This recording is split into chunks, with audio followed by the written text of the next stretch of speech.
Unapovuta sigara, moshi unapoingia ndani ya mwili wako, haya ndo madhara makubwa ambayo yanatokea bila wewe kuweza kujua.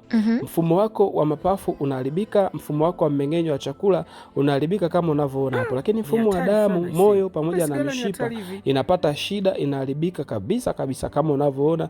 Lakini pia mapafu ndo yanashambuliwa kabisa kwa sababu yanapokea hewa nzito au moshi mzito. Lakini figo zako kama unavyoona zinakuwa kama zinaungua, zinashindwa kufanya kazi vizuri. Mishipa ya damu inashindwa kubeba virutubisho vya kutosha, manake zile njia za virutubisho vinapungua.